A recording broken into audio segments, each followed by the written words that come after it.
Assalamualaikum warahmatullahi wabarakatuh. Salam sejahtera. Nama saya Hadi Ismoyo, Sekjen YATMI TM87. Pekerjaan saya sehari-hari sebagai anggota Operation Committee Blok Cepu yang saat ini menyumbang 220.000 barel oil per day, 30% dari produksi migas nasional. Adalah terobosan luar biasa di tengah pandemi Corona, kolaborasi antara YATMI Pusat dan YATMI UK dalam mengadakan maraton kelas online di bidang teknologi subsurface, surface, marine, EOR, dan HSE. Semoga kegiatan ini bisa memberikan kontribusi positif bagi generasi muda YATMI, Ibu Masyariat, dan di seksi mahasiswa seluruh Indonesia dalam mewujudkan target nasional 1 juta barel 2030. Selamat belajar, jangan lupa bergabung di Instagram dan Telegram di YATMI. Stay safe, stay healthy, stay home. Salam YATMI Jaya. Terima kasih.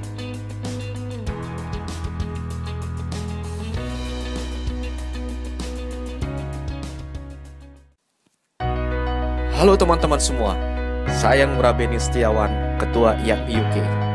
Selamat datang di acara Marathon Sharing Session YATMI UK yang akan menghadirkan 13 kelas singkat selama 60 menit per hari, 30 hari ke depan, bersama teman-teman terbaik saya. YATMI UK berupaya memberikan yang terbaik untuk kita semua. Jadi mari manfaatkan kesempatan ini untuk menjalin kerjasama, bersinergi, dan berkolaborasi untuk Indonesia. Selamat berdiskusi, tetap sehat, dan selalu jaga kesehatan. Salam sinergi, YATMI UK.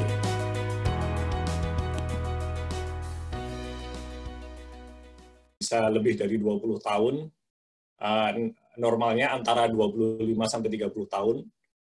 Kemudian fase produksi yang terbatas, banyak ketidakpastian, mulai dari ketidakpastian di bawah tanah, di subsurface, sampai ketidakpastian regulasi.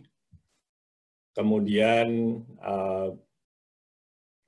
industri ini bisa memberikan reward yang tinggi dan nilainya sangat strategis, baik dari sisi ekonomi suatu negara maupun dari sisi politik dan militer. Untuk itu, dengan semua karakteristik ini, dia harus bisa dihitung. Karena itu, keekonomian proyek ini bertujuan untuk menyediakan cara bagaimana menghitung tingkat keuntungan suatu kegiatan industri hulu migas. Kenapa kita perlu melakukan penghitungan keekonomian proyek? Jadi ada beberapa tujuan di sini. Yang pertama ini pada saat kita akan mengakuisisi suatu blok, pada saat suatu perusahaan akan mengikuti lelang blok, bisa juga pada saat dia membeli blok dari perusahaan lain, bisa juga saat misalnya melanjutkan suatu kontrak dia perlu negosiasi ulang. Kemudian yang paling penting ini untuk menganalisa tingkat keuntungan suatu proyek, kemudian pada saat dia mengembangkan lapangan baru ataupun mengembangkan lapangan yang sudah ada, kalau perlu upgrade, bagaimana tingkat keuntungannya, lalu mengetahui bagaimana aliran kas dari suatu proyek, terutama proyek-proyek yang dibiayai oleh pinjaman, kemudian untuk mengetahui bagaimana kinerja suatu proyek. Dan juga ini yang cukup tricky adalah bagaimana menganalisa dampak perubahan regulasi atau mungkin perubahan, misalnya perubahan dari sisi teknikal, misalnya ada perubahan nilai volume migas yang bisa diangkat, bagaimana dampaknya terhadap nilai keuntungan suatu proyek. Nah, kemudian penghitungan keuntungan proyek ini juga digunakan untuk dasar perhitungan suatu pengambilan keputusan. Biasanya perusahaan minyak ini punya banyak proyek, tapi dia punya budgetnya terbatas, sumber daya juga terbatas, jadi dia perlu suatu cara untuk memprioritaskan mana proyek yang akan didahulukan. Lalu ini juga digunakan untuk mengevaluasi dari banyak pilihan. Misalnya dari pengembangan lapangan ini ada banyak cara, dia harus mencari cara mana yang paling efisien. Kemudian, nah jika misalnya terjadi kondisi seperti ini, ada pandemik, harga minyak turun, nah suatu proyek ini perlu dihitung ulang, apakah proyek ini sebaiknya tetap diteruskan atau ditunda dulu atau malah dibatalkan. Oke, bagaimana cara menghitung keekonomian proyek? Kita mulai dulu dari pengertian aliran kas. Jadi ini paling gampang, aliran kas adalah kas masuk dikurangi kas keluar. Ini saya rasa semua juga sudah paham. Yang tricky adalah kas masuk ini hanya terjadi pada saat masa produksi. Sementara kas keluar ini terjadi di semua fase dari kegiatan hulu migas, mulai dari akuisisi blok sampai pada saat blok itu selesai berproduksi dan harus dikembalikan ke negara. Jadi kita perlu memperhitungkan waktu dari kapan kas ini keluar, kapan kas ini masuk. Nah, kenapa kita perlu memperhatikan waktu? Karena aliran uang yang terjadi di saat yang berbeda ini nilainya bisa berbeda. Contohnya seperti ini. Mungkin teman-teman yang sebagian yang ada di sini ada yang sempat mengalami krisis 98. Saya ingat banget waktu itu tahun 98 harga bensin itu sekitar Rp700 dan tiba-tiba naik menjadi 1.200. Itu saya juga sempat ikut ngantri bensin pada waktu itu. Dan sekarang kita tahu harga bensin, nggak tahu premium, udah sekitar 6 ribuan ya sekarang di Indonesia ya. Kalau di Inggris ini, sekarang harganya lagi turun, 1 liter kira-kira paling murah itu 1,03 pound, atau mungkin sekarang sekitar 20 ribu ya. Jadi di sini saya cuma mau menjelaskan bahwa dengan barang yang sama, 1 liter bensin, nilai dulu, sekarang, dan mungkin yang akan datang akan berbeda. Karena itu kita perlu suatu cara untuk menyamakan nilai uang di masa lalu, di masa sekarang, dan di masa mendatang. Nah, itu kita gunakan cara yang disebut discounting teknik. Oke, sebentar. Nah, oke. Jadi ini seperti kita menghitung bunga majemuk, atau istilahnya compound rate. Jadi dari nilai masa yang akan datang, itu merupakan diskon dari nilai yang akan sekarang. Jadi di antara tahun ke tahun ini, ada yang disebut faktor pengalih, yaitu interest rate, atau tingkat suku bunga. Rumusnya adalah future value sama dengan present value, nilai sekarang, dibagi dengan 1 plus nilai suku bunga. Ini biasanya sekitar kurang dari 10%. Pangkat ini berapa nilai rentang waktu yang akan dihitung. Jadi misalnya kita ingin menghitung waktu 2 tahun yang akan datang dengan tingkat suku bunga 10%. Jadi katakanlah present value-nya 100, kemudian suku bunganya 0,1, jadi 100 dibagi dalam kurung 1 plus 0,1, jadinya 1,1 pangkat 2, karena kita menghitung 2 tahun ke depan.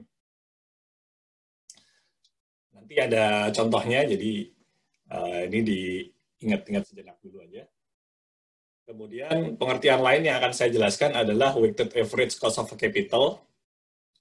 Jadi secara umum, suatu perusahaan itu punya banyak sumber dana. Nah, tiap sumber dana ini memiliki tingkat suku bunga yang berbeda. Secara umum, yang suku bunganya yang paling rendah itu dari kas sendiri, jadi dari internal perusahaan itu sendiri. Yang paling mahal ya dari pinjaman bank. Nah, yang ada di tengah-tengah itu biasanya perusahaan juga dia menerbitkan surat utang sendiri, bisa juga dia dia melantai di bursa. Jadi dia dapat uang dari investor. Jadi karena tiap modal itu punya suku bunga yang berbeda, jadi harus dihitung rata-ratanya dari semua dana yang terkumpul itu berapa rata-rata tingkat suku bunganya. Caranya seperti ini. Jadi nilai dananya dikalikan dengan tingkat suku bunga, kemudian ditambahkan, lalu dibagi dengan nilai kapital keseluruhan. Jadi metode ini digunakan untuk menghitung rata-rata tingkat suku bunga dari berbagai pinjaman yang diterima suatu perusahaan. Dan ini biasanya nilainya sangat rahasia. Dalam suatu perusahaan pun hanya orang-orang tertentu yang tahu tingkat suku bunga tersebut. Dan tiap perusahaan punya tingkat suku bunga yang berbeda karena campuran dananya juga berbeda-beda. Oke, ini saya kasih contoh bagaimana menghitung time value of money. Jadi ini mulai dari tahun 2015 sampai 2020. Kemudian di sini saya buat aliran dananya. Jadi kalau minus ini artinya kita keluar uang. Kalau positif artinya uang masuk. Kemudian discount factor ini yang digunakan rumus ini, 1 plus R, 1 plus suku bunga dikalikan dengan rentang tahunnya. Jadi 1,1 ini dari 1 plus 0,1 pangkat 1, kemudian 1,21 ini dari 1 plus 0,1 pangkat 2, seterusnya sampai ini terakhir 1,61 ini dari 1 plus 0,1 pangkat 5. Nah, kemudian tinggal kita kalikan saja, dari minus 100 kali 1 jadinya ini, minus 100, demikian sampai paling bawah. Nah, kemudian setelah kita jumlah, kita dapatkan apa yang disebut net present value atau NPV. Jadi kalau kita lihat di 2020, diperkirakan kas yang masuk adalah 80 juta. Kalau kita menghitung nilai uang yang sesungguhnya masuk itu 80 juta. Karena itu sering disebut real term sesuai dengan waktunya 2020. Tapi kalau kita lihat nilai uang 80 juta ini di 2015, ini akan kita dapatkan nilainya adalah 20,9 juta. Nah, ini yang disebut NPV atau sering juga disebut money of the day. Jadi money of the day 2015 ini 20,9 juta. Ini setara dengan 80 juta real term 2020.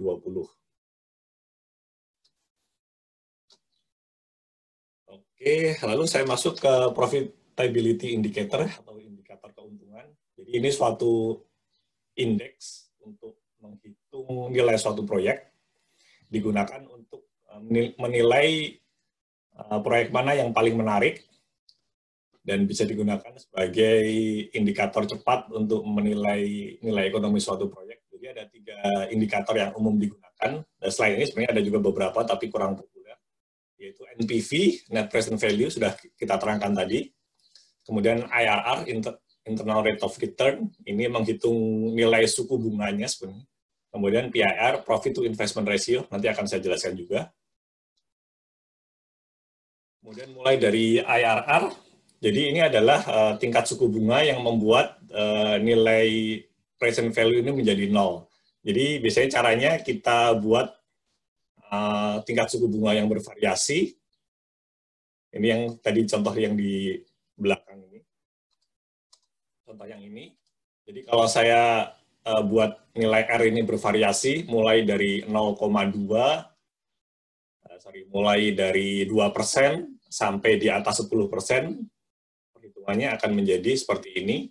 Jadi ini mulai 0% sampai 20%, dia akan nilainya akan terus turun.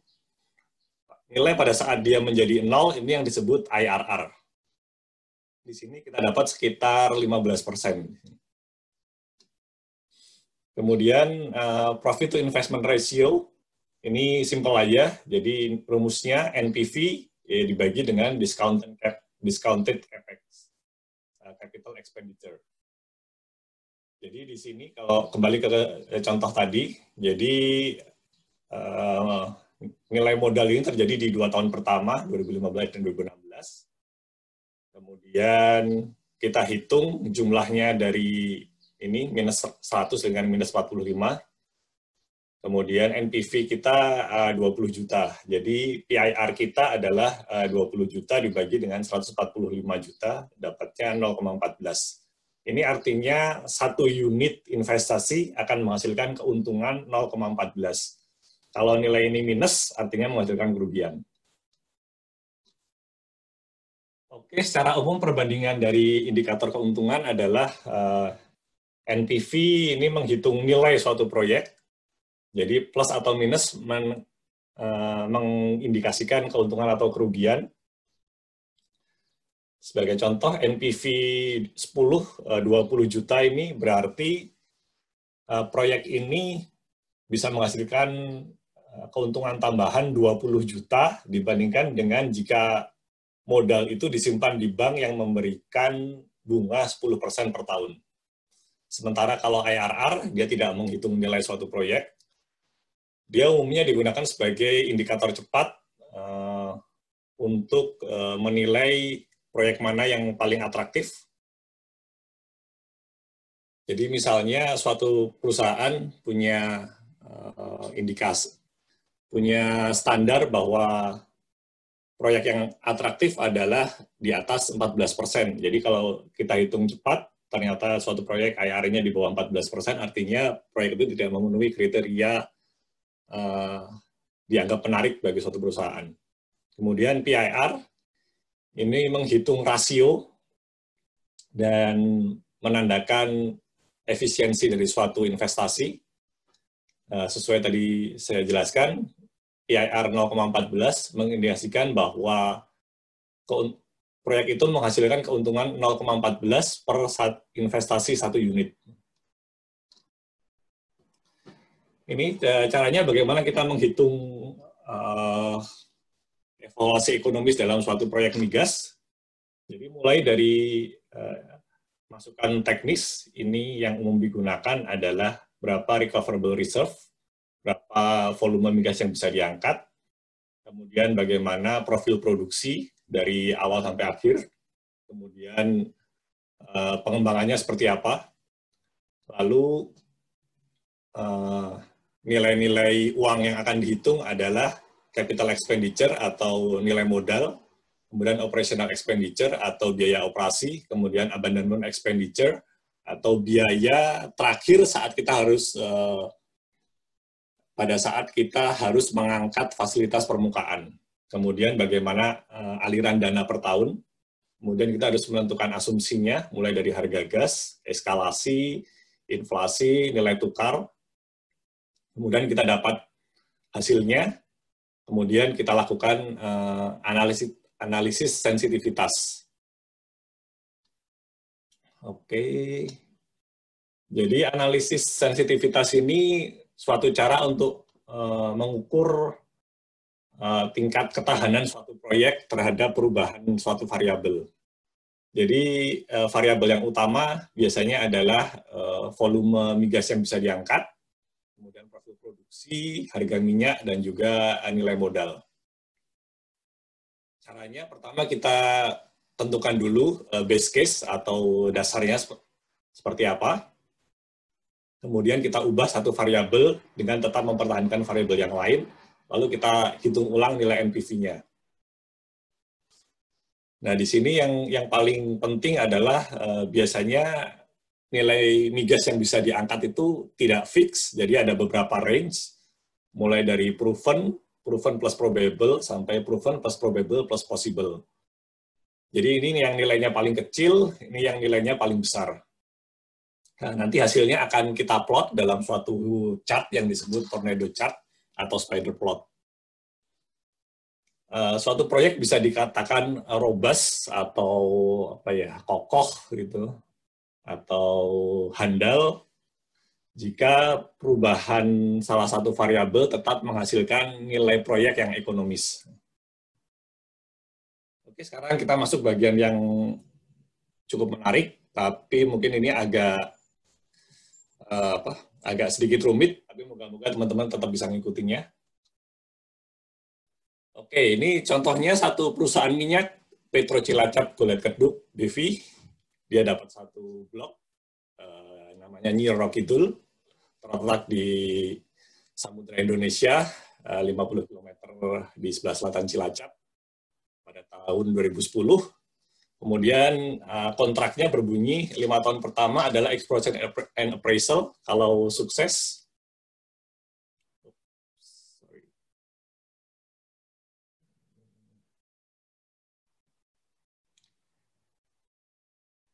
Oke, kemudian eksplorasi dilakukan 2011 dengan penemuan di sumur Pari 1. Kemudian dilakukan appraisal di 2012 sampai 2014, menghasilkan 2 sumur, Pari 2 dan Pari 3. Lalu para ahli geologi, geofisika, dan petrofisis reservoir memperkirakan nilai cadangannya adalah antara 17 sampai 31 juta barel. Dengan nilai tengah-tengahnya atau P50 itu adalah 24 juta barel. Kemudian dilakukan studi pengembangan dan diputuskan untuk menggunakan konsep wellhead platform dengan jembatan ke Central Processing Platform atau pusat pengolahan, anjungan pusat pengolahan. Kemudian minyak diekspor dengan pipeline, dengan pipa ke kilang minyak di Cilacap dengan gas hanya dibakar atau flare. Kemudian produksi pertama diharapkan tahun 2017. Kalau proyek ini bisa masuk ke nilai ekonomis, dia akan di-sanction atau final investment decision atau diambil keputusan final investasi pada tahun 2015. Dan yang di sini untuk mempermudah pemahaman, saya tidak akan memperhitungkan petroleum fiscal system. Jadi tidak ada sistem PSC atau konsesi atau apa yang lain gitu. Oke, kita mulai dari input yang hal-hal teknis. Jadi volume migasnya 24 juta barel. Kemudian ini konsep pengembangannya WHP, bridge link ke CPP. Kemudian ini profil produksinya seperti ini.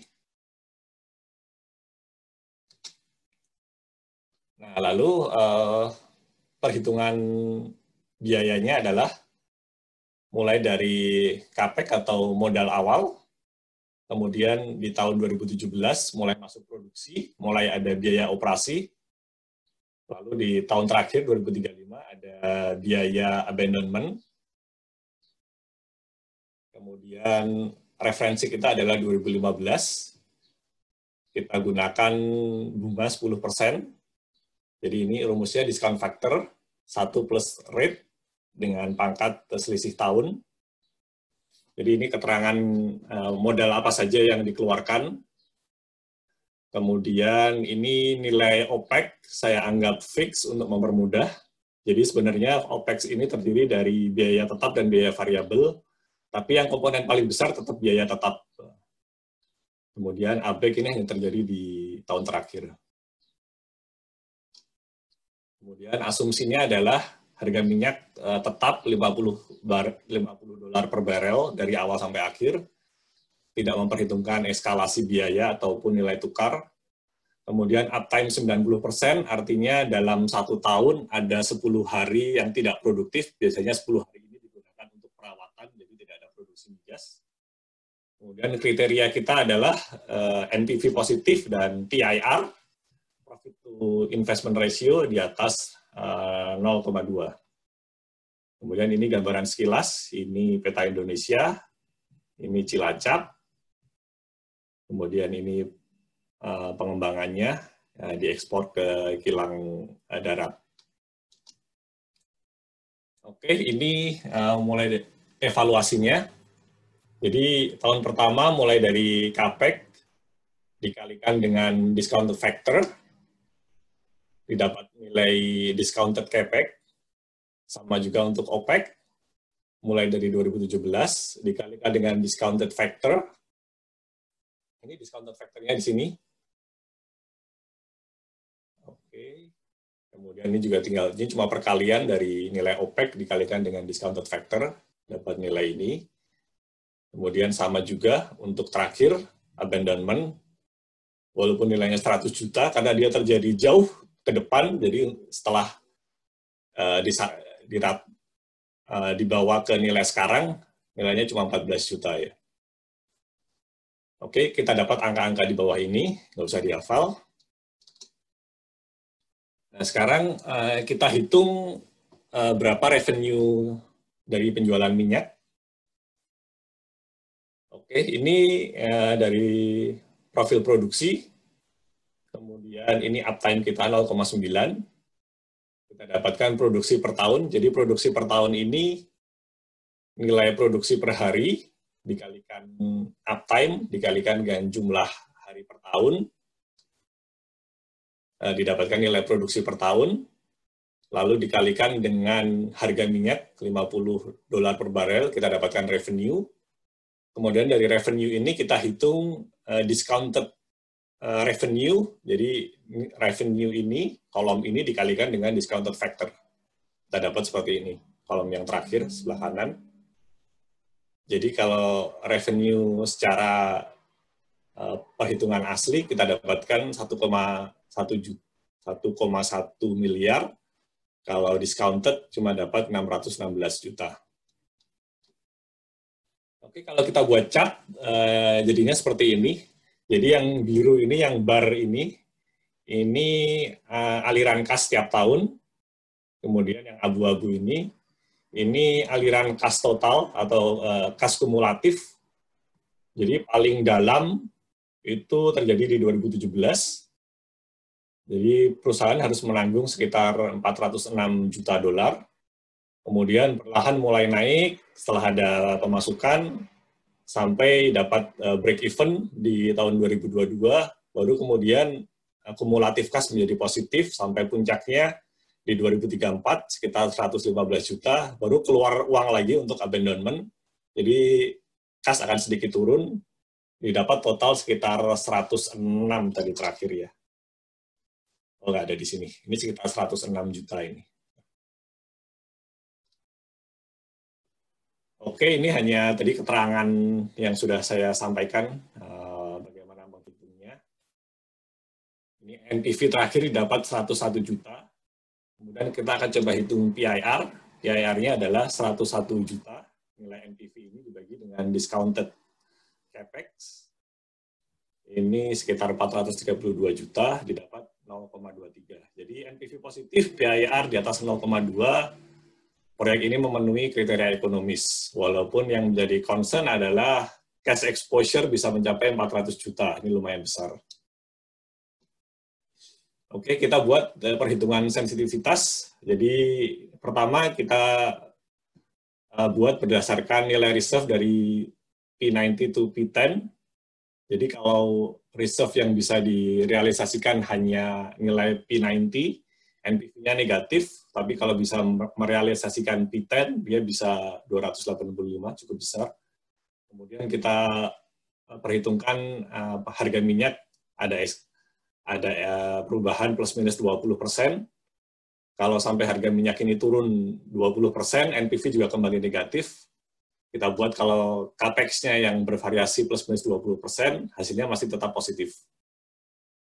Oke, di sini yang menjadi concern adalah kalau reserve cuma P90, kita bisa dapat nilai NPV negatif. Kemudian kalau harga minyak turun 20%, juga NPV menjadi negatif. Oke, kalau kita buat chart, itu nanti seperti ini. Jadi dia disebut tornado chart, karena ya bentuknya seperti tornado ini. Yang paling bawah ini yang paling tidak sensitif, yang paling atas ini paling sensitif. Jadi nilai reserve ini yang menjadi nilai yang paling sensitif. Dalam kasus ini, CAPEX ini yang paling tidak sensitif dibandingkan dengan variabel harga ataupun jumlah cadangan. Sama juga kalau spider plot ini atau jaring laba-laba, ya ini hanya beda chart aja, tapi maksudnya sama sebenarnya. Jadi semakin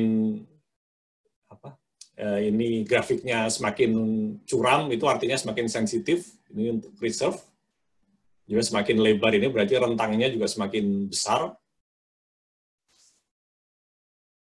Oke, ini nolnya di sini. Jadi di sini terlihat kalau untuk variasi CAPEX ini masih tetap menghasilkan NPV yang positif.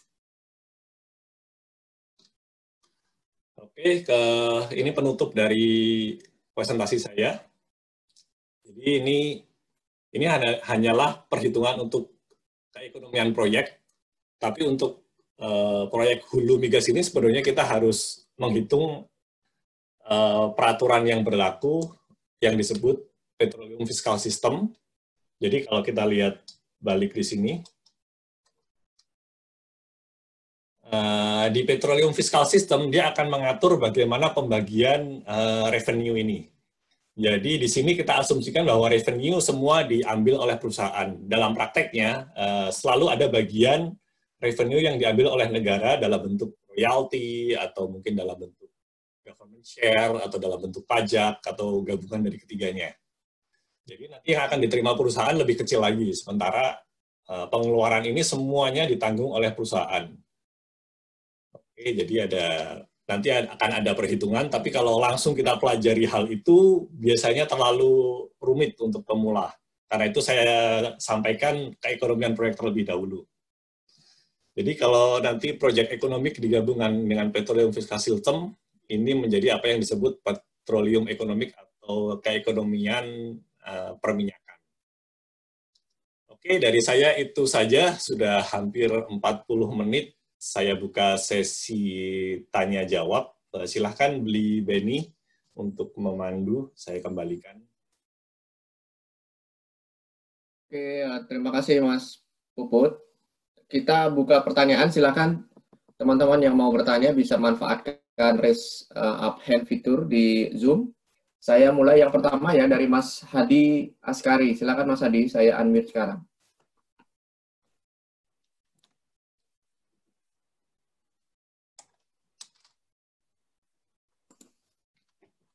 Halo, selamat pagi dan selamat siang juga. Assalamualaikum warahmatullahi wabarakatuh. Perkenalkan, nama saya Hadi. Kebetulan saya profesional di dunia tambang. Saya tertarik untuk lebih jauh mengenal untuk industri migas. Saya ingin lihat perbandingan dengan industri tambang. Pertanyaan saya ke Mas Puput, kalau secara real Mas Puput, kalau untuk penghitungan price projection itu seperti apa di dunia migas ya? Apakah menggunakan flat price ataukah ada menggunakan eskalasi, ataukah ada sebuah projection terhadap harga khusus ya terhadap untuk minyak itu? Itu pertanyaan pertama. Pertanyaan kedua, kalau untuk dalam masalah akuisisi project, rule of thumb, nilai NPV-nya berapa ya? Artinya kalau saya mau mengakuisisi suatu project, kalau saya tahu NPV, apakah ada sebuah rule of thumb, misalnya let's say 30%, 40% dari NPV itu saya sebagai nilai valuasi untuk akuisisi. Mungkin itu pertanyaannya. Terima kasih. Assalamualaikum warahmatullahi wabarakatuh. Waalaikumsalam warahmatullahi wabarakatuh. Terima kasih Mas pertanyaannya. Yang pertama, proyeksi harga migas. Biasanya perusahaan punya rentang tersendiri. Jadi kalau untuk kondisi sekarang ini ya, karena setelah harga minyak jatuh sekitar Brent sekarang $30, kalau kita lihat proyeksi ke depan, ini biasanya yang punya perhitungan itu dari provider data intelijen. Saya juga ada beberapa data sebenarnya. Jadi intinya tiap perusahaan itu punya perhitungan sendiri-sendiri. Pada umumnya tidak flat. Jadi di contoh cuma saya buat flat karena biar gampang. Biasanya mereka punya proyeksi naiknya berapa ke depannya. Jadi secara umum ya kondisi sekarang tahun ini sampai Q2 itu diperkirakan masih sekitar 30, kemudian sampai akhir tahun kalaupun naik maksimal 35, kemudian tahun 2021 itu diperkirakan harga antara 40 sampai 45, kemudian baru di tahun 2022 itu harga diperkirakan baru mencapai 50 sampai 55. Itu nilai proyeksi harga minyak secara umum yang digunakan oleh banyak perusahaan minyak sekarang. Oke, yang pertanyaan kedua, apakah ada rule of thumb? Kembali lagi, ini tergantung dari masing-masing perusahaan. Biasanya kalau untuk perusahaan besar, tentu saja dia hanya mau mengakuisisi proyek-proyek yang nilainya besar. Kalau yang perusahaan kecil, ya dia mungkin masih mau mengakuisisi proyek-proyek yang nilai NPV-nya kecil. Tapi lagi-lagi yang jadi patokan utama sebenarnya bukan hanya NPV, tapi PIR. Karena biasanya untuk proyek yang nilai NPV-nya besar, modalnya juga besar. Jadi mereka harus menghitung efisiensi kapitalnya dalam bentuk PIR, profit to investment ratio. Jadi semakin besar PIR, artinya potensi keuntungan per nilai kapitalnya itu juga lebih besar. Oke, saya rasa itu aja jawaban singkat dari saya. Berikutnya, Beli Beni. Oke, terima kasih Mas Puput. Saya mau ingatkan teman-teman, kelanjutan dari presentasi Mas Puput hari ini nanti akan ada Mbak Betty, tanggal 14 April minggu depan akan bahas tentang keekonomian dan fiskal juga, tapi untuk coal-bed methane. Nah, kemudian nanti tanggal 25 April ada Pak Beni Lubiantara, pakar migas kita yang akan diskusi dengan Mas Putra Adiguna juga. Jadi nanti ini semuanya akan berkesinambungan sampai dengan di akhir ya. Berikutnya saya akan kasih Mas Ferdi Latuan. Silakan Mas Ferdi. Selamat siang, Pak. Selamat siang. Perkenalkan, saya Ferdi dari Teknik Perminyakan UPN Veteran Yogyakarta. Pertanyaan saya masih menyambung pertanyaan sebelumnya, Pak.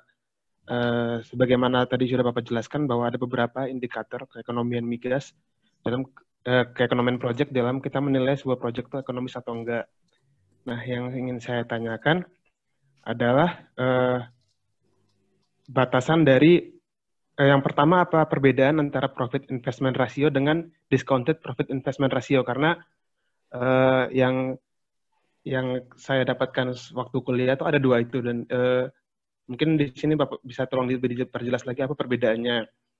Kemudian yang kedua, batasannya, Pak. Jadi berapa sih batasan dari profit investment ratio dan discounted profit investment ratio ini ideal untuk satu proyek dikatakan ekonomis? Karena tadi kan Bapak mengatakan bahwa tergantung ke masing-masing perusahaan.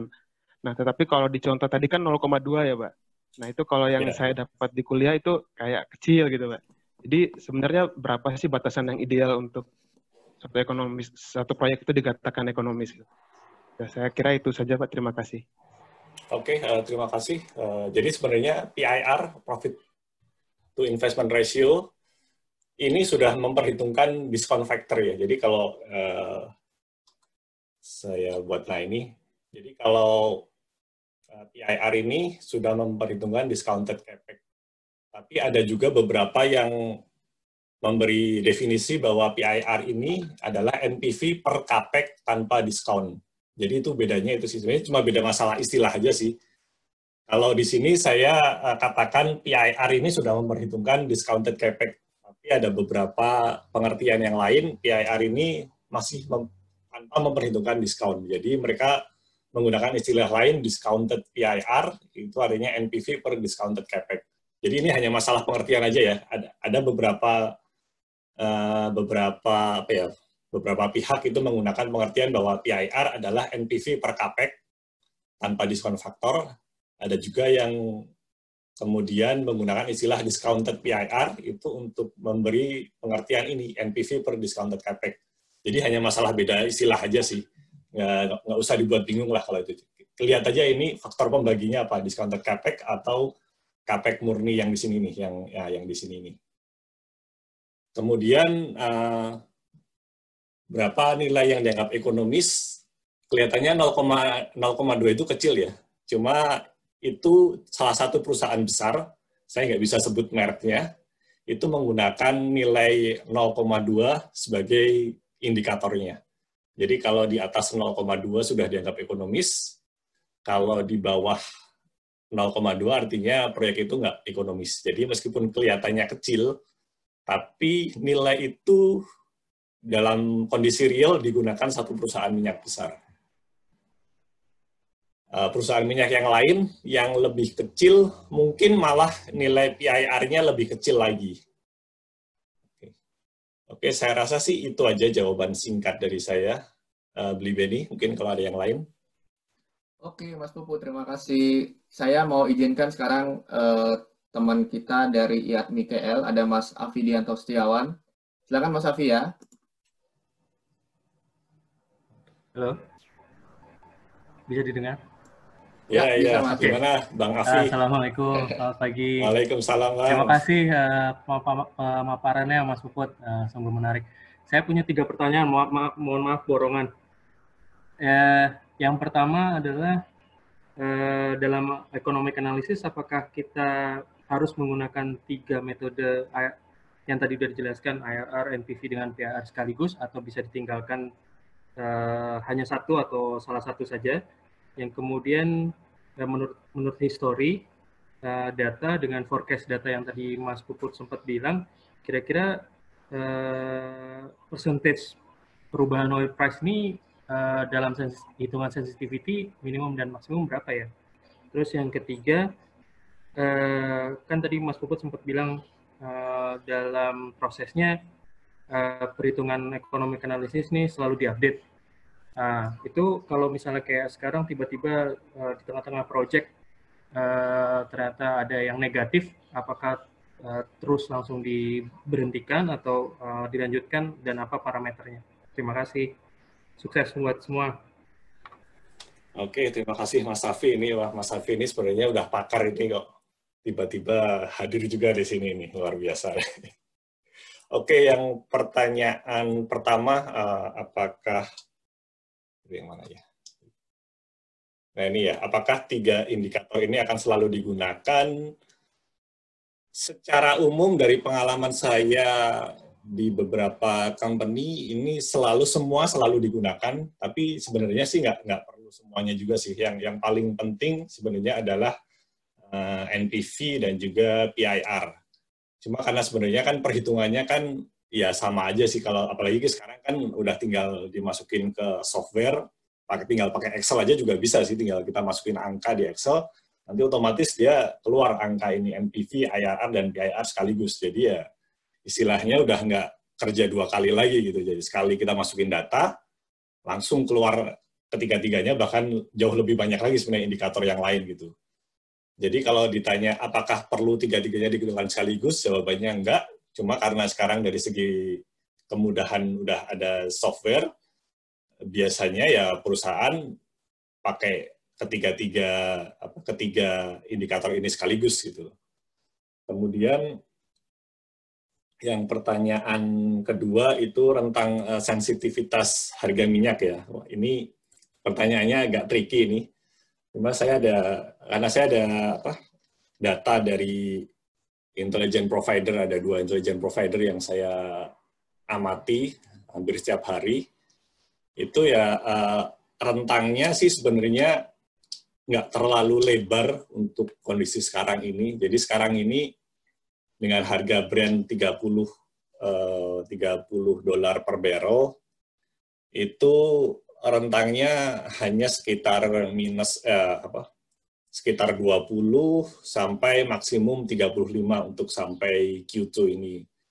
Kemudian sampai akhir tahun ini diperkirakan juga kalaupun naik maksimal hanya di 40 sampai mungkin sekitar rentangnya antara 30 sampai 40. Jadi harga tengahnya di sekitar 35. Kemudian di tahun 2021 juga diperkirakan harga Brent itu masih di kisaran 40 dengan rentang antara 30 sampai 50. Baru di tahun 2021 itu ya sekitar perkiraan dari banyak data provider itu rentangnya cuma antara 50 sampai 55 nilai tengahnya, dengan nilai bawah 40 dan nilai atas juga saya sepertinya nggak sampai 60 juga, masih di sekitar 55 nilai atasnya. Jadi rentangnya cukup pendek, dengan proyeksi kenaikan pun juga nggak terlalu banyak kenaikannya. Jadi ini memang kondisinya cukup nggak bagus buat industri migas. Kemudian pertanyaan ketiga, dengan kondisi sekarang setelah dilakukan perhitungan, banyak proyek yang akhirnya jadi negatif. Saya punya report menyebutkan berbagai mega proyek yang terancam batal tahun ini karena harga turun. Pertanyaannya adalah apakah setelah dihitung ulang otomatis, kalau misalnya negatif itu apakah otomatis langsung stop? Biasanya nggak selalu seperti itu, karena kan tergantung dari rentang proyek itu sendiri sih. Kalau proyek-proyek jangka panjang, tentu dia tidak cuma menghitung harga migas saat ini yang sangat terpuruk, tapi dia juga tetap memperhitungkan harga minyak jangka panjang ke depannya. Kalaupun masih masuk dalam hitungan dia, biasanya proyek masih akan tetap dilanjutkan. Tapi kalau sampai katakanlah 20 tahun ke depan setelah dihitung dengan proyeksi harga minyak di tahun 2025 22 cuma sampai 50, mungkin dalam 10 tahun ke depan juga ya, maksimal cuma sampai 60. Kalau dalam perhitungan sampai 10-20 tahun ke depan masih tidak ekonomis, misalnya NPV negatif, biasanya proyek akan dibatalkan. Ya. Salah satu contoh yang bagus itu sebenarnya di tahun 2016, itu ada satu mega proyek di Teluk Meksiko, itu Shell Atomax kalau nggak salah nama proyeknya. Itu dia salah satu mega proyek yang tetap jalan di tahun 2016. Jadi kebayangkan di 2016 itu harga minyak sempat 26, 27 barel per dolar per barrel untuk harga Brent. Tapi proyek masih tetap bisa jalan, itu artinya mereka sudah menghitung bahwa proyek itu akan masih tetap ekonomis meskipun harga minyak saat itu cuma sekitar 26 dolar per barrel ya. Jadi ya jawabannya kembali lagi ke perhitungan proyek secara keseluruhan. Oke, saya rasa itu aja. Gimana Bli Beni kalau ada yang lain? Oke Mas Puput, terima kasih. Ini ada banyak, Mas Khairul Agam, ada Mas Muhammad Dafa, ada Mas Gabriel, ada Mas Fatkur, dan di chatting juga cukup banyak yang tanya. Saya kasih ke Mas Khairul Agam dulu, karena udah sabar dari tadi nunggu. Silakan Mas Khairul Agam. Ya, halo, terima kasih. Terima kasih, Mas. Saya Khairul Agam dari Balikpapan. Mau bertanya tentang, sebenarnya simpel aja. Apakah perusahaan-perusahaan yang majority production-nya itu gas, dalam kondisi oil price yang sekarang itu berpengaruh tidak? Karena kalau gas kan yang kita tahu, waktu awal plan development-nya itu kan dia harus ada bayar dan ditentukan untuk production-nya. Nah, harus mencukupi. Nah, itu bagaimana mengakalinya? Atau Mas Puput pernah menghadapi case yang production-nya nggak tercapai? Terima kasih. Oke, terima kasih pertanyaannya. Bagus ini, cukup tricky.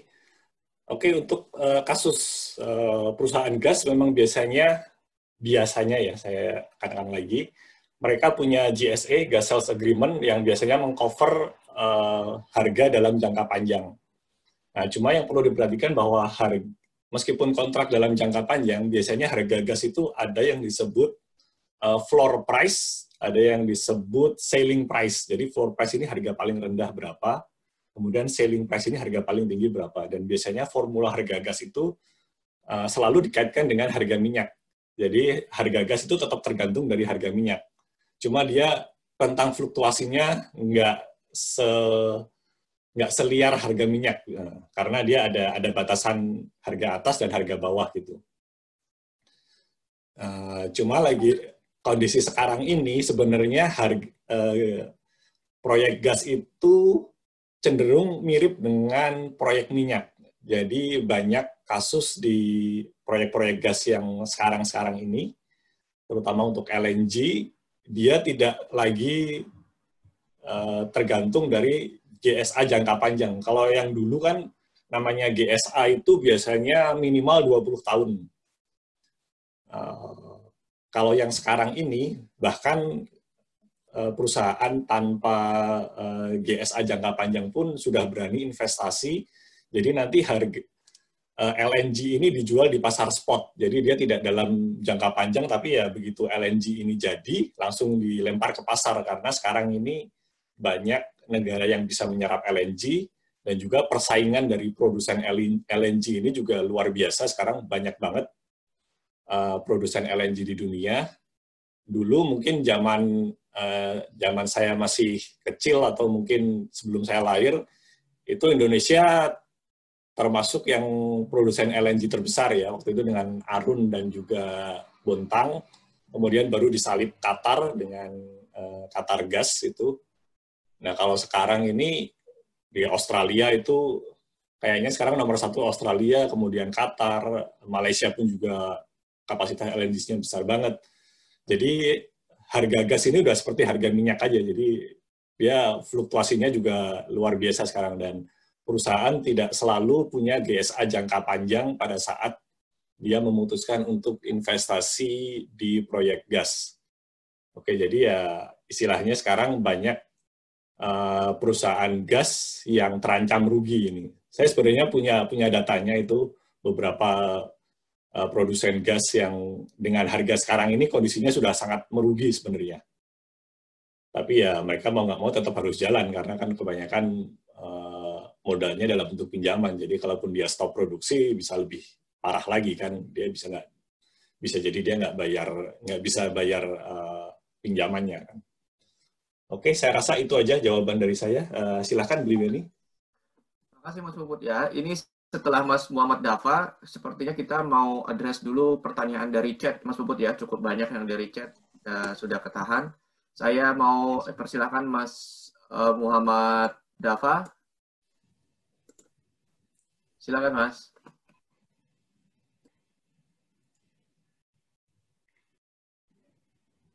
Ini gimana Bli? Saya tunggu pertanyaan lewat voice atau saya jawab yang di chat dulu, Bli?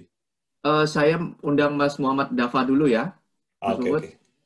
Mas Dafa. Sudah saya unmute, Mas Dafa.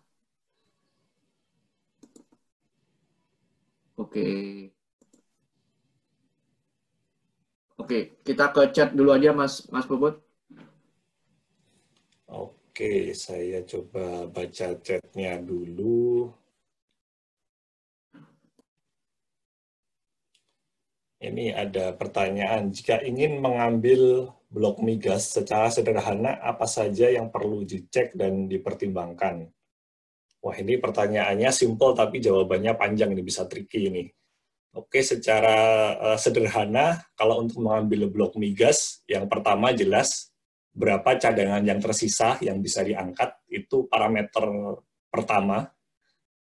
Kemudian yang kedua, berapa harga yang ditawarkan oleh pemilik blok itu sebelumnya. Nah, dari dua parameter itu, berapa cadangan yang tersisa, kemudian berapa harganya. Kemudian yang ketiga adalah bagaimana kontrak yang berlaku di blok tersebut. Nah, kontrak ini kalau di Indonesia artinya production sharing contract. Itu akan mempengaruhi berapa bagian yang bisa diambil oleh suatu perusahaan. Jadi secara sederhana, 3 faktor itu. Pertama, cadangan tersisa. Yang kedua, nilai yang ditawarkan. Yang ketiga, bagaimana kontraknya. Dan yang keempat, ketinggalan, yaitu berapa sisa kontrak dari saat suatu perusahaan mengakuisisi sampai kontrak blok itu berakhir. Jadi ada 4 indikator itu secara sederhana sih. Oke, selanjutnya gimana Bli? Apakah mau diterima dulu atau baca chat lagi? Iya, ini yang angkat tangan juga cukup banyak nih Mas Puput. Mungkin bisa di-address 2 pertanyaan lagi Mas dari hasil chat ya. Oke, ini ini yang kedua ini tadi kayaknya udah dijawab di voice ini. Ini pertanyaan dari Bang Afi nih. Terus yang ketiga ini, selamat siang. Mau tanya perhitungan oil price ini faktor-faktornya seperti apa ya? Wah, ini kalau secara umum ya harga minyak dunia itu ya paling gampang berdasarkan permintaan dan penawaran sih. Itu aja sih yang paling simpel. Cuma dalam prakteknya memang nggak sesimpel itu. Karena minyak itu sifatnya komoditas. Jadi komoditas itu volumenya besar, dari segi kualitas juga meskipun nggak sama persis, tapi ya mirip-mirip lah. Jadi di sini kalau harga minyak itu ya biasanya dipengaruhi oleh apakah minyak itu minyak ringan atau minyak berat, kemudian itu minyak manis atau minyak asam. Jadi kalau minyak asam itu artinya kandungan sulfurnya tinggi, kalau minyak manis itu sulfurnya rendah. Kemudian dari komposisi minyak itu sendiri. Jadi kalau kita lihat sebenarnya di dunia itu ada banyak produsen minyak, walaupun harga yang biasanya untuk patokan adalah hanya ada 2, yaitu Brent. Brent itu ada di lapangan Brent itu ada di Laut Utara, di North Sea. Jadi North Sea itu laut yang terbagi antara Norway, Denmark, Belanda, dan juga Inggris. Kemudian patokan yang lain adalah WTI, West Texas Intermediate, dia biasanya untuk patokan harga minyak di Amerika. Nah, sedikit kisah yang menarik itu adalah ketika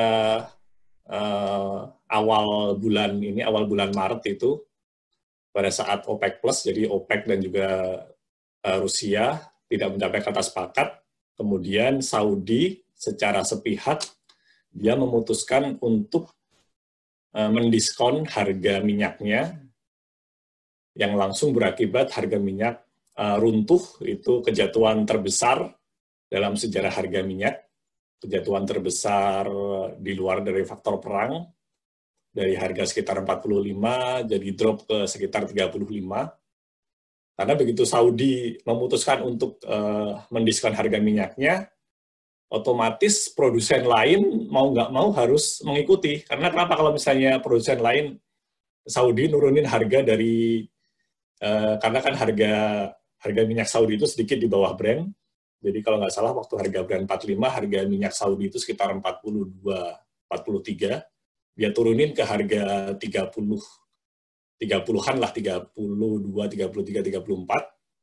Kalau misalnya produsen lain nggak mau mengikuti harga Saudi, otomatis semua pembeli ini biasanya kilang minyak atau mungkin hanya trader, jadi dia hanya beli kemudian disimpan.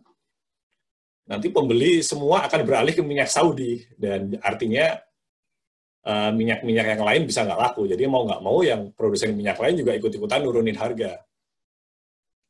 Nah, jadi di sini selain faktor supply and demand, juga tergantung dari bagaimana produsen besar ya, yang dia punya volume besar, mempermainkan harga jualannya gitu loh. Jadi kalau ada satu produsen, terutama yang produsen besar seperti Saudi Aramco, dia memutuskan banting harga, ya otomatis harga minyak dunia akan runtuh lah, karena mereka tahu kalau pasar global ini, kalau ada satu produsen besar nurunin harga, apalagi secara dalam, kalau tidak diikuti, ya artinya pasarnya bisa hilang gitu, market share-nya bisa langsung tergerus gitu. Jadi kira-kira itu yang mempengaruhi harga minyak global. Kemudian saya bacakan chat lagi ya, Bli. Satu pertanyaan lagi. Ada beberapa yang sepertinya cukup homogen, Mas, terkait kondisi saat ini. Iya, dengan COVID dan segala macam. Teman-teman yang masih raise hand, saya mohon maaf, agak bersabar sedikit ya, terutama Mas Dava. Ya, ini ada juga yang tanya bagaimana keekonomian dengan kondisi harga minyak saat ini. Sepertinya tadi udah saya jawab ya waktu saya ada yang bertanya bagaimana dengan harga minyak sekarang. Kemudian ini ada yang juga pertanyaan, kalau capital investment $400 juta setelah balik modal akan menghasilkan $100 juta. Berapa keuntungan total proyeknya? Apakah ada perusahaan yang menghasilkan keuntungan besar dalam jangka pendek? Oke, ini pertanyaan keuntungan ya. Jadi sebenarnya kalau dia menghasilkan $100 juta setelah balik modal, ya bisa dibilang ya $100 juta itulah keuntungan gitu. Kemudian apakah ada yang keuntungan besar dalam jangka pendek? Kalau kita ngomongin dalam hal industri hulu migas, nggak ada. Jadi sesuai saya jelaskan di awal tadi, bisnis minyak ini horizon waktunya panjang, di atas 20 tahun. Jadi nggak ada yang istilahnya langsung untung besar dalam jangka pendek. Kalau mau untung besar dalam jangka pendek, ya main aja di pasar derivatif, main forex atau komoditi atau yang future itu, main indeks, itu bisa untung besar dalam jangka pendek, meskipun juga artinya bisa rugi dalam jangka pendek juga. Jadi bagi jawabannya secara singkat adalah tidak ada perusahaan minyak yang bisa untung besar dalam jangka pendek. Kalaupun dia untung besar, pasti juga dalam jangka waktu yang panjang gitu. Jangka panjang ini di atas 20 tahun gitu. Kira-kira itu dulu, Bli. Saya udah jawab 3 pertanyaan dari chat, mungkin dari pertanyaan voice saja, Bli. Oke, Mas Dava, saya unmute ya, Mas Dava. untuk bisa bertanya. Tes, Silakan. kedengeran Pak? Ya, silakan Mas Dava. Udah. Oke, nama saya Ari Santoso Pak dari IATMI Qatar. Kebetulan ini saya pakai Zoom, anak saya namanya beda. Mas Puput, saya mau tanya mengenai tadi abandonment cost. Maaf saya agak telat tadi itu. Apakah lazimnya abandonment cost itu selalu masuk ke dalam keekonomian? Terus juga biasanya itu dikeluarkan biayanya berapa tahun sebelum mungkin PSC berakhir, atau mungkin bahkan bisa di-accrue dari awal? Dan juga apakah seberapa sensitif itu abandonment cost terhadap keekonomian proyek? Itu aja Pak. Oke, terima kasih, pertanyaan bagus. Jadi kalau kita bicara kontrak-kontrak migas yang lama itu banyak yang tidak memperhitungkan abandonment cost. Jadi pada saat kontrak hampir berakhir, nah ini yang terutama di tahun-tahun 2014, 2015, 16 itu yang jadi permasalahan besar di banyak negara. Karena perhitungan abandonment ini belum dihitung di nilai ekonomi proyek dan tidak disebutkan secara jelas di kontrak bahwa itu menjadi tanggungan si perusahaan. Banyak yang ya akhirnya istilahnya ditalangi sama pemerintahnya akhirnya. Terutama yang untuk sistem-sistem production sharing contract. Tapi kalau yang untuk konsesi seperti di Amerika kan memang semua tanggung jawab si perusahaan kan sudah jelas di situ aturannya. Jadi kalau di Amerika sih abandonment cost ini nggak pernah jadi isu. Yang jadi isu adalah di perusahaan di negara-negara yang menerapkan production sharing contract ya seperti Indonesia, Malaysia, itu menjadi isu karena tidak diatur di awal. Cuma kalau yang kontrak-kontrak sekarang sudah jelas diatur bahwa abandonment cost ini harus ditanggung oleh perusahaan, dan biasanya sifatnya ini memang di-accrue dari awal. Jadi begitu perusahaan ini memasuki fase produksi, ada sebagian porsi dari penghasilan yang istilahnya ditabung, yang nanti hasil tabungannya ini digunakan sebagai abandonment cost di akhir kontrak. Kira-kira seperti itu jawaban dari saya. Silahkan Beli kalau ada yang lain. Terima kasih Mas Puput. Saya mau promosi sedikit sekali lagi, tanggal 14 April minggu depan ada Mbak Betty yang akan bicara tentang keekonomian dan fiskal dari CBM. Kemudian tanggal 25 akan ada diskusi terbuka antara Pak pakar kita, Pak Beni Lubiantara dan Mas Putra Adiguna. Jadi pertanyaan ini banyak yang nanti bisa dibedah lebih dalam ya. Kita punya waktu nggak terbatas nanti tanggal 25. Gitu. Ini ngomong-ngomong, saya lihat videonya Mas Puput bikin ngiri karena work from home tapi latarnya di pinggir pantai gitu. Iya, kayak seolah-olah santai di pantai. Iya, padahal di UK pantai nggak ada pohon kelapanya juga, Mas ya. Iya, nggak ada pohon kelapa. Oke, selanjutnya saya mau ke Mas Gabriel. Silakan Mas Gabriel untuk bertanya. Oke.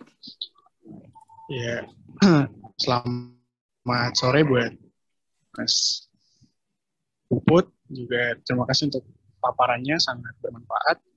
Apakah saya ingin bertanya, apakah kalau pada saat situasi seperti ini yang COVID-19 ini, sebenarnya faktor X ini yang kita kira tidak akan terjadi atau yang tidak diprediksi ini masuk kemana ya Mas? Maksudnya apakah di discounted operation-nya atau di mana? Dan seperti Mas Puput paparkan tadi, di UK sendiri sudah terjadi penurunan harga minyak. Tapi kenapa di Indonesia sampai sekarang kok kayak belum ada penurunan? Padahal wacana-wacana yang diberikan pemerintah ya sudah mau diturunkan, tapi belum terjadi penurunan juga. Apakah berbeda antara kebijakan penurunan harga minyak ini di dunia dan kira-kira apa penyebabnya juga? Terima kasih. Oke, terima kasih pertanyaannya. Kalau yang pertanyaan kedua mungkin agak politis jawabannya ya. Saya mungkin nggak terlalu banyak bahas itu, takut salah ngomong nanti. Tapi yang pertama itu yang masalah faktor ini ya, termasuk major ini yang faktor COVID-19 ini. Sebenarnya ya faktor COVID-19 ini awalnya kan dia berpengaruh ke demand minyak secara global ya, karena banyak negara menerapkan lockdown, kemudian kalaupun tidak lockdown pun mereka juga menerapkan social distancing yang berakibat pada berkurangnya kebutuhan minyak untuk bahan bakar transportasi, artinya kebutuhan minyak dunia turun secara drastis. Kemudian karena awalnya OPEC plus Saudi dan Rusia ini, Saudi berkeinginan untuk menurunkan produksi minyak, tapi Rusia tidak sepakat karena waktu itu yang saya tangkap dari statementnya Menteri Energinya Rusia, siapa itu lupa, dan kemudian didukung oleh Vladimir Putin juga, bahwa menurut mereka biarkan permasalahan di sisi demand ini diselesaikan di sisi demand, artinya Rusia ini tidak mau untuk menurunkan produksinya sesuai dengan permintaan Saudi. Ya, akibatnya istilahnya Saudi ini ngambek, mereka marah, kemudian mereka putuskan untuk naikkan produksi minyak sekaligus menurunkan harga minyak, yang akhirnya ya istilahnya jadi combo ini, udah demand turun, ternyata supply malah naik, akhirnya harga jadi semakin jatuh lagi. Pengaruhnya ke perusahaan minyak, tadi kan sudah saya bahas sensitivitas harga itu, biasanya perusahaan tetap melakukan sensitivitas harga, analisis sensitivitas berdasarkan harga minyak, cuma biasanya perusahaan minyak ini nggak pernah memperkirakan bahwa harga minyak ini akan anjlok dari awalnya 50-an, tiba-tiba bisa ke 30 seperti sekarang ini. Biasanya mereka juga cuma perhitungan, kebanyakan perhitungan ekonomis perusahaan minyak itu patokannya adalah harga antara 50 sampai 55, kemudian bottom-nya itu, harga bawahnya itu sekitar 40. Jadi sekarang dengan harga sekarang 30 itu di luar perkiraan mereka, ya akibatnya banyak perusahaan minyak yang istilahnya merugi sekarang ini. Kita akan melihat bahwa dalam beberapa bulan ke depan akan banyak perusahaan minyak shale yang di Amerika, mereka akan mengajukan Chapter 11, akan mengajukan pilot. Sementara yang perusahaan-perusahaan minyak yang lain, mereka biasanya akan menunda atau bahkan membatalkan proyek-proyeknya. Jadi istilahnya mereka hanya memproduksi dengan sumur-sumur yang ada lah, gitu. Dengan berharap bahwa ya ini cepat berakhir, di akhir tahun diperkirakan harga minyak sudah naik meskipun belum signifikan. Kemudian kalau di Inggris harga minyak di sisi konsumen, ya kita bicara harga olahan minyak, harga gasolin di sini. Karena kalau di Inggris dan juga di kebanyakan negara, itu kan harga minyak mengikuti harga pasar. Jadi benar-benar kalau harga minyak turun, ya harga bensin turun, harga minyak naik, harga bensin ya naik. Kalau di Indonesia kan harga bensin, terutama yang bensin bersubsidi, mereka kan artinya disubsidi pemerintah kan, jadi dia harganya cenderung stabil. Jadi meskipun harga minyak berfluktuasi banyak, harganya juga kalau harga bensin yang harga premium gitu ya, harga bensin premium atau yang Pertalite ya, itu nggak terlalu berfluktuasi. Tapi kalau kita lihat harga Pertamax atau Pertamax Plus kan dia biasanya memang mengikuti harga minyak dunia kan. Walaupun mungkin saya nggak tahu persis ke harga Pertamax di Indonesia berapa sekarang, apakah dia fluktuasinya mengikuti harga minyak. Setahu saya mengikuti, tapi nggak seliar harga minyak dunia ya. Jadi ini kembali ke polisi di masing-masing negara ya. Sama kalau misalnya kita lihat kasus di Saudi itu, pada saat 2016, pada saat harga minyak di negara-negara barat turun, di Saudi malah harga minyak malah naik. Oke, saya rasa itu aja, Bli. Mau dari penanya lagi atau dari chat? Ya, ada satu lagi, Mas Teguh Rizky. Oh, ada dua lagi, Mas Wendy. Mas Teguh Rizky, by the way, kita sudah 75 menit online. Jadi kita punya 15 menit lagi mungkin, Mas Puput? Ya, boleh. Saya persilakan Mas Teguh Rizky ya. Assalamualaikum. Silakan Mas Teguh Rizky. Assalamualaikum warahmatullahi wabarakatuh. Waalaikumsalam. Ya, nama saya Rizky, Teguh Rizky, berasal dari Aceh. Mas Puput, saya mau nanya, sekarang kan banyak, di Indonesia itu banyak gas yang disuplai ke industri pupuk. Nah, kebanyakan pemerintah juga merubah harga gas menjadi lebih murah dari harga GSA yang existing. Nah, biasanya untuk blok-blok migas, khususnya gas, itu strategi apa yang dilakukan oleh perusahaan agar bisa mempertahankan NPV-nya itu? Nah, makasih Mas Puput. Oke, terima kasih. Ini terkait dengan kebijakan harga gas dalam negeri. Ini sebenarnya agak tricky sih. Saya juga mengikuti ini yang permintaan dari Presiden untuk agar harga gas industri ini bisa diturunkan. Setahu saya kalau di Indonesia masih di atas $6 per MMBTU. Pemerintah minta untuk diturunkan. Nah, secara umum ini sangat tergantung dari bagaimana perhitungan keekonomian di awal ya. Karena di Indonesia kan banyak produsen-produsen gas yang bisa dibilang harga mereka pun sudah cukup mahal di awal ya, karena mungkin ada faktor tidak adanya infrastruktur yang membuat mereka harus mengeluarkan biaya lebih untuk katakanlah untuk membangun pipa dari sumber gas ke pembeli ataupun ke perusahaan tengah seperti katakanlah PGN, perusahaan gas negara kan dia punya jaringan pipa, tapi kan tidak semua jaringan pipa ini sampai ke sumber gas. Biasanya pipa dari sumber gas ke jaringan PGN akan dibangun oleh si perusahaan minyak. Nah, ini otomatis kan menambah biaya dan artinya perusahaan minyak ini, perusahaan gas ini harus mengcover dalam bentuk harga yang lebih tinggi. Jadi kalau bagaimana strategi agar mereka bisa menurunkan harga gas, kalau kita lihat secara bisnis migas keseluruhan, ya artinya semua pihak harus menurunkan gas, menurunkan harga gasnya, termasuk misalnya PGN, dia menurunkan fee pemakaian gas di pipanya, katakanlah dari $2 per MMBTU dikurangi menjadi berapa gitu. Kemudian kalau dari sisi hilir ya artinya dari sisi hulu, artinya si perusahaan minyak ini harus bisa mengefisienkan biaya, mengurangi nilai capex-nya. Secara teori bisa, cuma secara praktek ini saya tahu agak susah, karena juga perusahaan minyak, perusahaan migas ini terikat oleh production sharing contract. Di situ ada porsi yang harus diberikan ke negara, kalaupun si perusahaan migas ini katakanlah ingin mengurangi harganya agar bisa tetap ekonomis, sebenarnya bisa juga dinego ulang dengan negara, dalam hari ini SKK Migas, untuk menurunkan porsi negara. Tapi kan artinya di satu sisi porsi negara turun, tapi di sisi lain harga gas secara keseluruhan juga akan turun.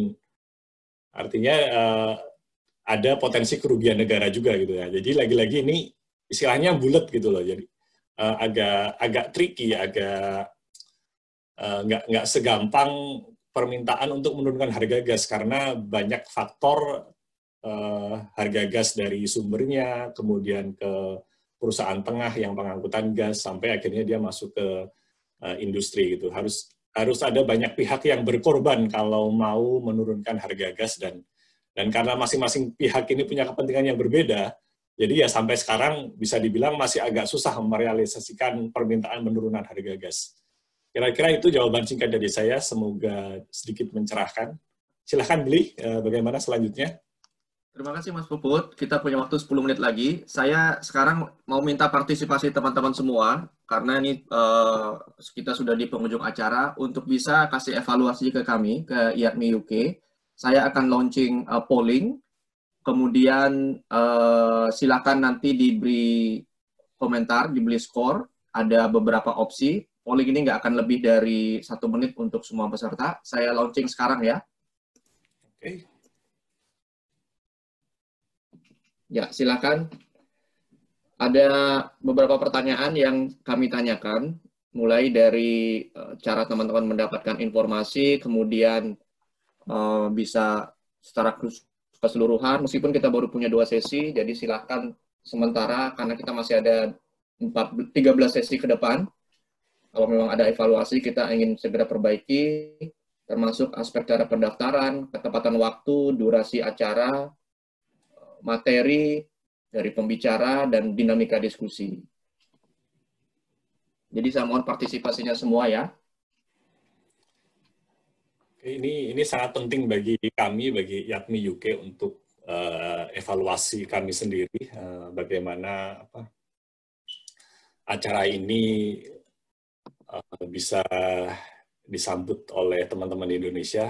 Terus terang ini juga seperti beban bagi kami di YATMI UK, karena pada awalnya kami di sini hanya memperkirakan pendaftar itu mungkin hanya sedikit di atas 100, karena ya dari pengalaman sebelumnya paling-paling cuma mentok di 120, 130. Kemudian yang akan ikut acaranya dan diskusinya ya paling-paling cuma mentok di angka 30-an gitu. Tapi kemarin waktu hari pertama setelah kita umumkan di media sosial, ternyata sambutannya luar biasa, udah lebih dari 500. Dan terakhir sebelum sesi yang pertama pun sudah lebih dari 1000, itu pun sudah kami tutup karena mau nggak mau kami sempat bingung awalnya ini apakah kita gunakan media Zoom atau media lain. Akhirnya kami putuskan tetap gunakan Zoom, tapi kami upgrade menjadi partisipasi 1000. Dan meskipun sekarang ini nggak sampai 1000, yang sesi pertama sempat 300, itu pun sudah jauh di atas ekspektasi kami. Jadi ya kami sampaikan juga terima kasih ke teman-teman di sini atas antusiasmenya yang luar biasa.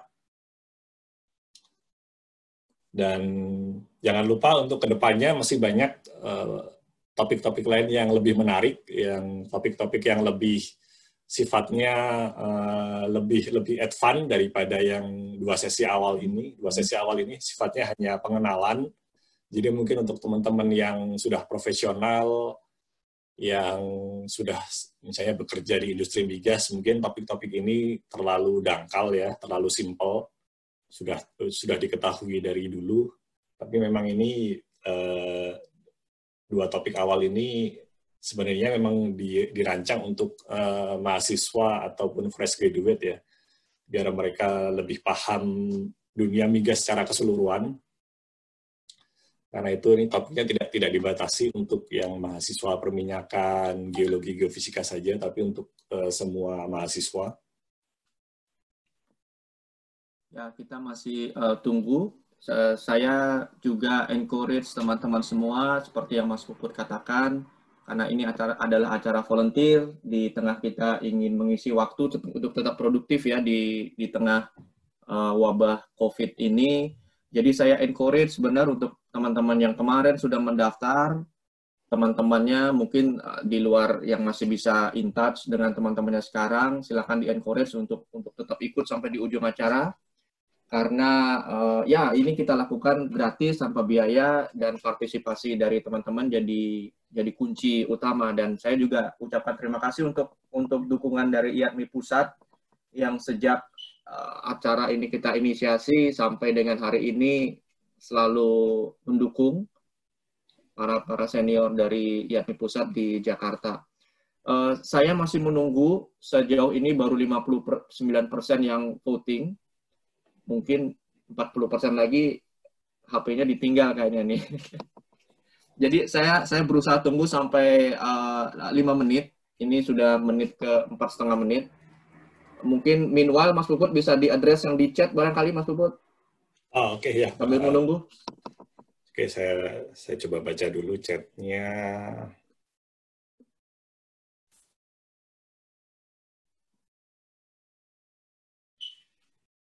Oke, wah lumayan banyak juga ini chatnya. Sebentar ini.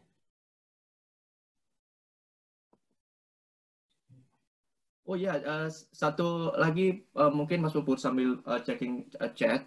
Beberapa pertanyaan lewat chat yang nggak bisa kami jawab hari ini, mungkin nanti akan kami simpan, dan setiap pembicara akan kami minta untuk bisa merangkum dan mengadres itu. Itu sebabnya di akhir acara maraton ini, kami berusaha akan merangkum itu semua, dan video juga berusaha akan kami upload ke YouTube channel YATMI UK. Jadi bisa ditunggu, nanti kami akan kirimkan ke 1.200 peserta yang kemarin sempat mendaftar semua informasinya. Oke, ini saya akan coba jawab. Ini ada pertanyaan, adakah prioritas yang digunakan untuk menentukan indikator keekonomian yang digunakan dalam suatu proyek tertentu? Misal dibedakan prioritas indikator utama sebagai penghitungan awal proyek migas, BOD, atau penghitungan keekonomian per sumur. Kalau ditanya mana yang prioritas, secara umum NPV dan PIR ini menjadi prioritas, sementara kalau IRR ini hanya digunakan sebagai quick check, jadi hanya untuk sekilas melihat berapa IRR dibandingkan dengan patokan perusahaan. Kalau di atas berarti proyek ini masih masuk gitu ya. Tapi yang utama biasanya NPV dulu, karena NPV pasti harus positif pun harus di atas angka tertentu. Yang kemudian baru dilihat PIR-nya gimana, karena kalaupun NPV positif tapi perlu modal yang besar juga nggak semua perusahaan sanggup kan. Artinya ya perusahaan juga pasti akan melihat NPV dan PIR ini dalam satu kesatuan gitu. Jadi tidak ada yang mana menjadi prioritas itu. Kan tadi udah saya sebutkan di awal, kalau sekarang kan semua udah dikerjakan oleh software, jadi kita tinggal masukkan semua parameter, nanti otomatis sudah terhitung semuanya, berapa NPV, PIR, IRR, dan sebenarnya masih ada indikator yang lain. Jadi artinya tidak perlu kita memprioritaskan salah satu saja gitu. Kemudian pertanyaan kedua, karena industri migas memiliki risiko yang tinggi, apakah dalam perhitungan ekonomi tidak memasukkan istilahnya cost risk? Dalam prakteknya ya, karena dari pengalaman saya, untuk menghitung risiko di suatu proyek, biasanya ada beberapa langkah. Kita mulai dari istilahnya project risk assessment. Jadi nanti para ahli ini akan berkumpul, kemudian akan ada sesi brainstorming, mengemukakan risiko masing-masing pihak, kemudian bagaimana mitigasinya, kemudian dari risk assessment ini akan dikuantifikasi, akan dihitung, lalu diterjemahkan menjadi cost risk assessment dan schedule risk assessment. Jadi mulai dari schedule risk assessment dulu, jadi apa dampak risiko-risiko ini terhadap jadwal proyek. Kemudian setelah dampak terhadap jadwal proyek dihitung, baru kemudian dihitung dampaknya terhadap biaya. Karena otomatis kalau proyek semakin molor, dari sisi perusahaan, biaya akan semakin tinggi. Nah, cuma memang itu bisa dibilang levelnya advance. Kalau kita sampaikan di awal sekarang, takutnya malah membuat bingung. Jadi saya sampaikan yang simpel dulu. Bagaimana kita menghitung resiko, ya biasanya itu dari sisi CAPEX dan juga resiko dari subsurface itu yang utama ya, ternyata nilai yang volume migas yang bisa diangkat lebih kecil dari perkiraan. Itu juga sebenarnya termasuk resiko ya. Kita melakukan analisis sensitivitas itu sebenarnya bagian dari analisa resiko itu. Itu secara simpel aja sih. Kalau dalam prakteknya memang cukup rumit sih itu proses cost and schedule risk assessment itu, karena itu saya tidak bahas di awal-awal ini.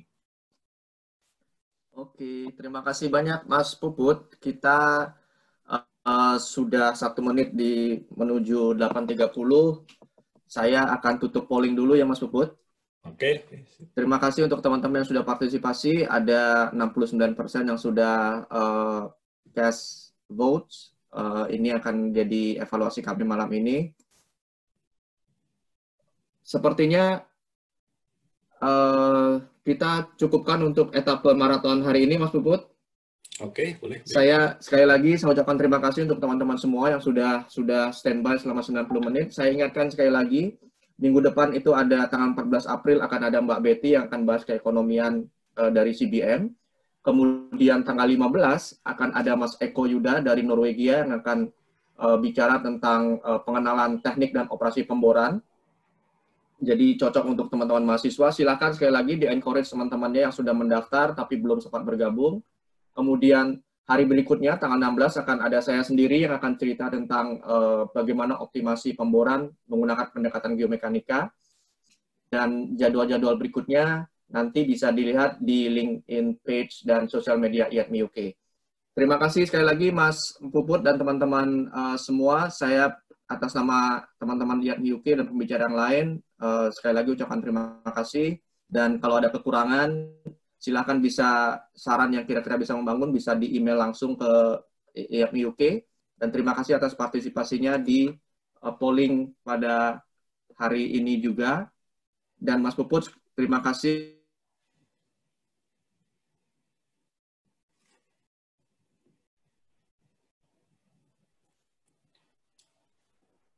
atas presentasi semua.